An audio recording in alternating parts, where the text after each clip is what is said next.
Host of Rant Nation on CRTV. He joins us live. Good morning to you, Graham. Hey, thanks for having me, guys. You know, back in the day, the founding fathers never could have forecast the advancements in technology regarding weapons, and you see a parallel, don't you? You're trying to get me upset already. No, that is one of my favorite things to hear people say is, oh, Graham, you know, the founding fathers couldn't have imagined that we'd have automatic weapons, or as some people like to call full semi-automatic, which is a completely made-up term in the first place.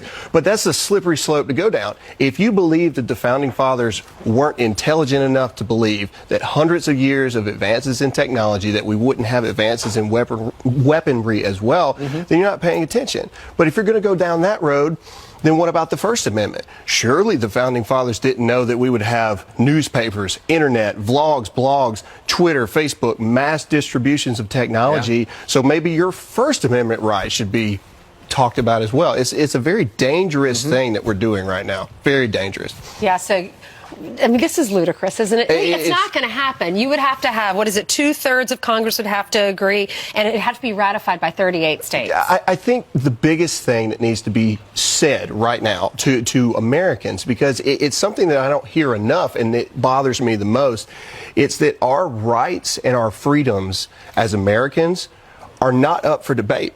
They're just not. Those are our rights. Those are our freedoms. Estimated 1.3 million veterans have lost their lives defending those rights and those freedoms. And the second that we go into discussions of, well, maybe we should take those away, you know, maybe it's too much. Well, how about this? When people say like this, for example, when you get out of a car now, there's a little buzzer that says, check the rear view seat. Because so many kids, so many parents, well-meaning parents, have left their kids in the car.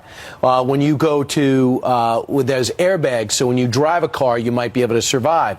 If there were things that could be done with the Second Amendment to make it safer, are you for that? Adding and expanding upon a freedom is completely different than having a conversation that reduces a right and a freedom. I don't think anyone is against having conversations of how can we expand or improve or add to freedoms that we already have. But when you start having discussions that take away, that's when you're going down the wrong path. When it comes to gun control, then what are you for? I believe that there is a problem in the system of background checks, and I believe that we should be having discussions on improving that. But again, that's not the NRA's fault. That's not law-abiding gun owners' fault. I think it's 38% of states only report 80% of their felonies into the systems in the first place. Sure. And we wonder how these people are passing background checks, and it's an entire systems problem. And Graham, you agree with the president. The solution regarding what happened in Parkland about a month ago is to harden the schools. Yes. I can't even go to an airport with a Tootsie Roll in my pocket without somebody having questions. But yet these people that have these ill intentions to harm others can just get into a school, walk around like they still are in the school with weapons on them in the first place.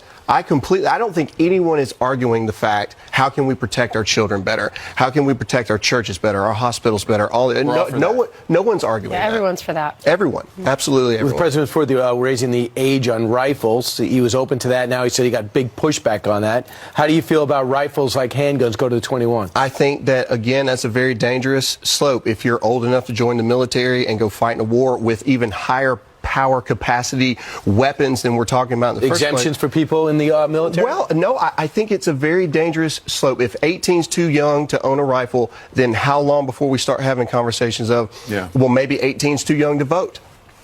Well, you're right about the too young to drink. Slopes. A lot of them. Graham, thank you very much for joining us. Thanks, Graham. Thank you guys. Thank you guys very much. That was a pretty good rant, as rants go, right? I appreciate it very much. Thank you.